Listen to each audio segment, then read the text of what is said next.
आप देख रहे हैं यूनिवर्सल न्यूज टुडे। अंतर्राष्ट्रीय महिला दिवस के अवसर पर समाज के विभिन्न लोगों ने महिला के सशक्तिकरण, महिला के चतुर्दिक विकास के मुद्दों पर बात की। आइए गोरखपुर जनपद की महिला प्रथम महापौर मेयर अंजू चौधरी जी से बात करते हैं। उन्होंने अंतर्राष्ट्रीय महिला दिवस के अवसर पर क्या बहनों को अंतर्राष्ट्रीय महिला दिवस के उपलक्ष्य में बधाई देती हूँ। और इस बार का जो स्लोगन है वो अंतर्राष्ट्रीय स्तर पर दिया गया है, वो है लैंगिक समानता व हम उसे कल तक कैसे स्थायी बनाए रख सकते हैं। तो ये जो दिया गया है स्लोगन, ये हम लोगों के लिए बहुत अच्छा है, क्योंकि भारत में क्या विश्व स्तर तक महिला और पुरुष में, बेटा और बेटी में डिफ्रेंसिएशन, डिस्पैरिटी अभी भी रखी जा रही है, डिस्क्रिमिनेशन रखा जा रहा है। अभी तक उसको हम लोग खत्म नहीं कर पाए, इसलिए यूएन भी इसको नहीं खत्म कर पाया, जिसकी वजह से ये दिया गया है संदेश पूरे अंतर्राष्ट्रीय स्तर पर। तो मैं सोचती हूँ कि हम इसके ऊपर काम करें और हमको जहाँ तक हो सके दोनों में कोई डिफरेंस न करें, चाहे उसकी शिक्षा के क्षेत्र में हो, बेटा और बेटी में कोई फर्क न करें, चाहे वो आपके किसी काम करने का हो, घर में काम करने का हो, घरेलू काम करने का हो, हर काम में हर तरह से बेटा और बेटी में कोई डिफरेंस न करें, बराबर सा सम्मान तरीके से उनको कोई असमानता नहीं करें किसी भी क्षेत्र में, और उनको बराबर से हर चीज का हक दें। मैडम, एक और सवाल है आपसे, जो है भारत जैसे देश में 90% महिलाएं जो है हाउस वाइफ है, गृहिणी है, और आप राज्य महिला आयोग उत्तर प्रदेश की प्रदेश उपाध्यक्ष हैं। इधर देखा गया कुछ दिनों देखा जा रहा है कि महिलाओं का गृहिणी लिख देने के बाद जो है इनकम सर्टिफिकेट, आय प्रमाण पत्र जारी नहीं किया जा रहा प्रशासन द्वारा, इस पर आपका क्या कहना है? नहीं, ये गलत बात है। गृहिणी का मतलब है वो घर का काम करती है, घर को देखभाल करती है। कोई जरूरी नहीं कि हर व्यक्ति, मैं भी एक गृहिणी हूँ तो और रही हूँ हमेशा, तो इससे ये उसको आय प्रमाण पत्र क्यों नहीं दिया जाएगा? उसका जब कोई इनकम सोर्स नहीं है तो उसको गृहिणी लिखने से उसको सोर्स ऑफ इनकम कहाँ से आ जाएगा? सोर्स उसका तो वो पति पर डिपेंडेंट है, वो इंडिपेंडेंट तो है नहीं। अगर इंडिपेंडेंट है और उसकी कोई कमाई हो, कोई आय आ रहा हो, तो वो लिखेगी कि हाँ हमारे किराए का मकान है या हमारा व्यापार कर रहे हैं। लेकिन अगर वो सिंगल वुमेन है तो, लेकिन अगर वो मैरिड है और गृहिणी है और घर का देखभाल करती है, कोई नौकरी नहीं करती है, किसी तरीके का व्यापार नहीं करती है, तो वो कैसे लिख सकती है कि हम गृहिणी नहीं है? उसको गृहिणी लिखेगी और उसको बिल्कुल लेखपाल हो या एडीएम हो, एसडीएम हो, जो भी इसको देखते हैं उनको बिल्कुल आय प्रमाण पत्र देना चाहिए। क्या ये बताओ, आप प्रदेश की आयोग की जो है उपाध्यक्ष हैं, आप इस पर क्या एक्शन लेंगी? मैं बिल्कुल इसके ऊपर डिस्कशन करूंगी और पेपर में भी दूंगी कि ये ऐसी बात क्यों है। पहले तो मैं लेखपाल 2-4 को बुला करके या यहाँ के जो एसडीएम है उनसे बात करूंगी और उसके ऊपर हम लोग डिस्कस करेंगे कि क्यों ऐसा किया जा रहा है, और उसके ऊपर अगर वो कोई रीजनेबल हमें उपाय वो बताते हैं, सेंसिबल रीजन बताते हैं, तो उस पर हम लोग समझेंगे। लेकिन ये तो हमारे समझ से ये बिल्कुल गलत है कि अगर वो गृहिणी है तो वो कैसे लिख देगी कि वो व्यापार करती है या नौकरी करती है या किसी भी आय का स्रोत है उसके पास। महिला जब तक उसका पति रहता है तो टोटल वो उसी पर डिपेंडेंट होती है। और ये भारत क्या, विदेशों में भी है। अब धीरे धीरे महिलाएं पढ़ लिख करके काम कर रही है, नौकरी कर रही है, तो लिखती है कि नौकरी कर रही है। लेकिन अगर गृहिणी है तो वो लिखती है और उसके नाम से ना कोई प्रॉपर्टी होता है, ना कोई आय का स्रोत रहता है। तो सुप्रसिद्ध चिकित्सिका कांग्रेस नेत्री डॉक्टर श्वेता करीम ने अंतर्राष्ट्रीय महिला दिवस के अवसर पर कहा कि मैडम, कल अंतर्राष्ट्रीय महिला दिवस है, आप इसको किस नजरिए से देखती हैं? क्योंकि आप कई ऐसे संगठनों से जुड़ी रही जहां महिलाओं के समाज उत्थान की बात की जाती रही है, तो आप इसको किस नजरिए से देखती हैं और क्या संदेश आप देना चाहते हैं महिलाओं को? संदेश हम ये देना चाहते हैं, अंतर्राष्ट्रीय जो महिला दिवस मनाया जाता है, इस बार का जो थीम है वो है gender equality for sustainable growth. ये यूएनओ का नारा है इस साल के लिए। मतलब हम सबको समान नजरों से देखें हैं। तो एक नजर से ही हम जैसे अपने पुत्र को देखते हैं वैसे ही पुत्री के प्रति भी वैसे ही व्यवहार करें, जैसे पति पत्नी को भी अपने एक सहभागी के रूप में देखें।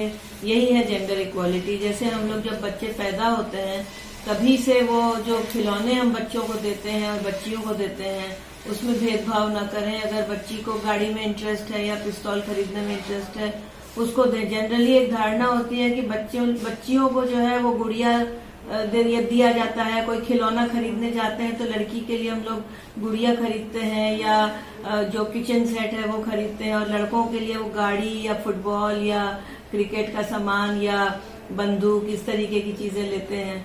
तो उसमें भेदभाव नहीं होना चाहिए। बच्चे को जिस तरीके की जहाँ पे भी उसकी रुचि है उसमें उसको आगे बढ़ने के लिए जो प्रोत्साहन देना है वो हमारे समाज का कर्तव्य है, और वही हम लोगों को आगे ले जाएगा। और उसी से जो यूएनओ का नारा है gender equality for sustainable development, जो विकास हो वो सस्टेनेबल हो, वो हमें समायत हो और हर एक के लिए बराबर हो। यूएनओ का जो नारा भी आपने बताया है, क्या इसके लिए कोई ऐसी प्लानिंग है? आज चूंकि कई संस्थाओं से जुड़ी रही हैं, तो कोई ऐसी प्लानिंग है कि इस कार्यक्रम के तहत लोगों में जागरूकता लाई जाए?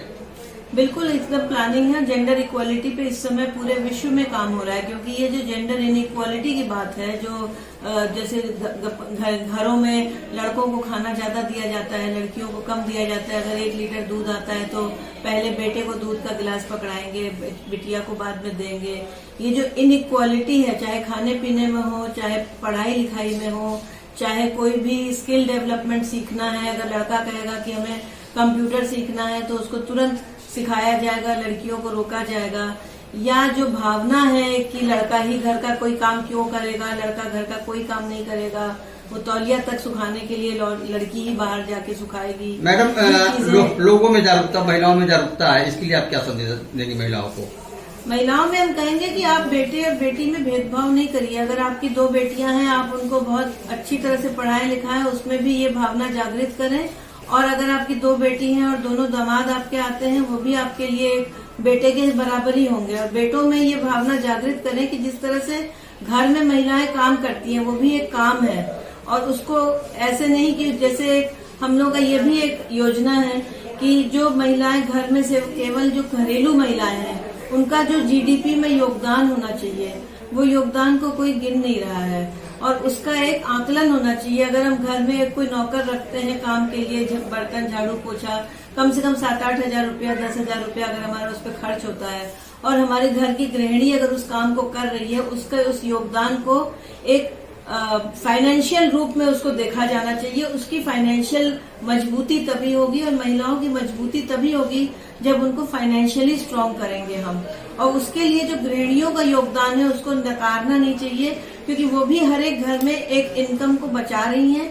और अगर वो 8,000 रुपए तक का भी एक काम कर रही हैं, काम करके आपको दे रही हैं, बिना आपका एक पैसा खर्चा किया आपको घर में खाना मिल रहा है, झाड़ू मिल रहा है, सफाई मिल रही है, कपड़े धुल रहे हैं, तो उसका वो योगदान एक फाइनेंशियल रूप में देखते हुए उनको कुछ उसका अनुदान मिलना चाहिए। मैडम, हमारी ये मांग है। मैडम, आप चिकित्सक के साथ जो है कांग्रेस की एक नेत्री भी हैं। गोरखपुर में लगातार विभिन्न आंदोलनों को लेकर आप संघर्ष करती रही हैं।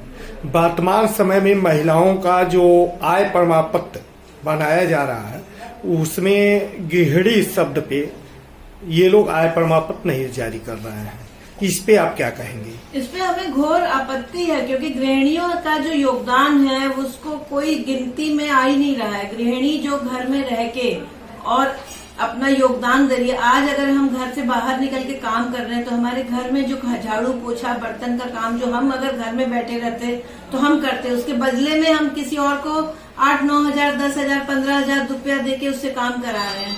तो अगर हम घर में स्वयं उस काम को कर रहे हैं तो वो भी 15 हजार मूल्य का काम है, उसका मूल्य नहीं धरा जा रहा है। ये बहुत अफसोस की बात है। नहीं, जो सर्टिफिकेट वकालत करते हैं, नहीं, कलेक्टेड तहसीलों से जो सर्टिफिकेट जारी किए जाते हैं आय प्रमाण पत्र, उसमें महिलाओं को गृहिणी शब्द पे इस समय वर्तमान में नहीं दिया जा रहा है। होगा जब इस मुद्दे पे चर्चा होगी, इस मुद्दे को आगे बढ़ाया जाएगा। हमारी नेता श्रीमती प्रियंका गांधी जी इसी चीज को लेके महिलाओं को एक जगाने का, एक अलग उन्होंने जगाने का एक प्रयास किया है। और इस बार जो लड़की हूँ लड़ सकती हूँ वाला नारा दिया है और लड़कियों को राजनीतिक भागीदारी में प्रोत्साहन दिया है, क्योंकि वो गृहिणियों की बात उठाएगा कौन? ये पुरुष प्रधान समाज है, यहाँ गृहिणी की बात कौन करेगा? एक महिला या एक गृहिणी कर सकती है। इसीलिए हम लोगों ने राजनीतिक रूप से महिलाओं को सशक्त करने के लिए ये नारा दिया है, लड़की हूँ लड़ सकती हूँ। और महिलाओं को आगे लाके जीडीपी की बढ़ोतरी इसी से होगी, जब महिलाओं का कामकाज गिना जाएगा, उसका मूल्यांकन होगा। बीते दिनों तक जो है गृहिणी शब्द पे सर्टिफिकेट मिलता था, आय प्रमाण पत्र, लेकिन वर्तमान में नहीं दिया जा रहा, क्योंकि वर्तमान की सरकार गृहिणी विहीन है। चाहे केंद्र में हो चाहे राज्य में हो, गृहिणी विहीन सरकार गृहिणियों का दर्द के। कांग्रेस के 150 वर्षों का इतिहास देखा जाए तो गोरखपुर जनपद की प्रथम महिला जिलाध्यक्ष निर्मला पासवान से अंतर्राष्ट्रीय महिला दिवस के अवसर पर बात की गई तो उन्होंने कहा कि निर्मला जी, अंतर्राष्ट्रीय महिला दिवस है कल, क्या है आपका संदेश महिलाओं के लिए, क्या है आपका कहना है?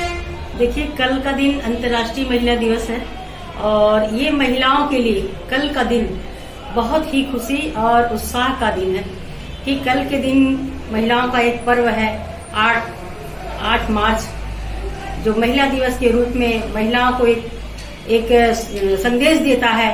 जिस तरह महिलाएं घर की चार दीवारी में निकल नहीं पाती थी, घर में रहती थी, अथक परिश्रम और आज तरह तरह की गतिविधियां आगे आने के बाद जो है महिलाएं आगे आई।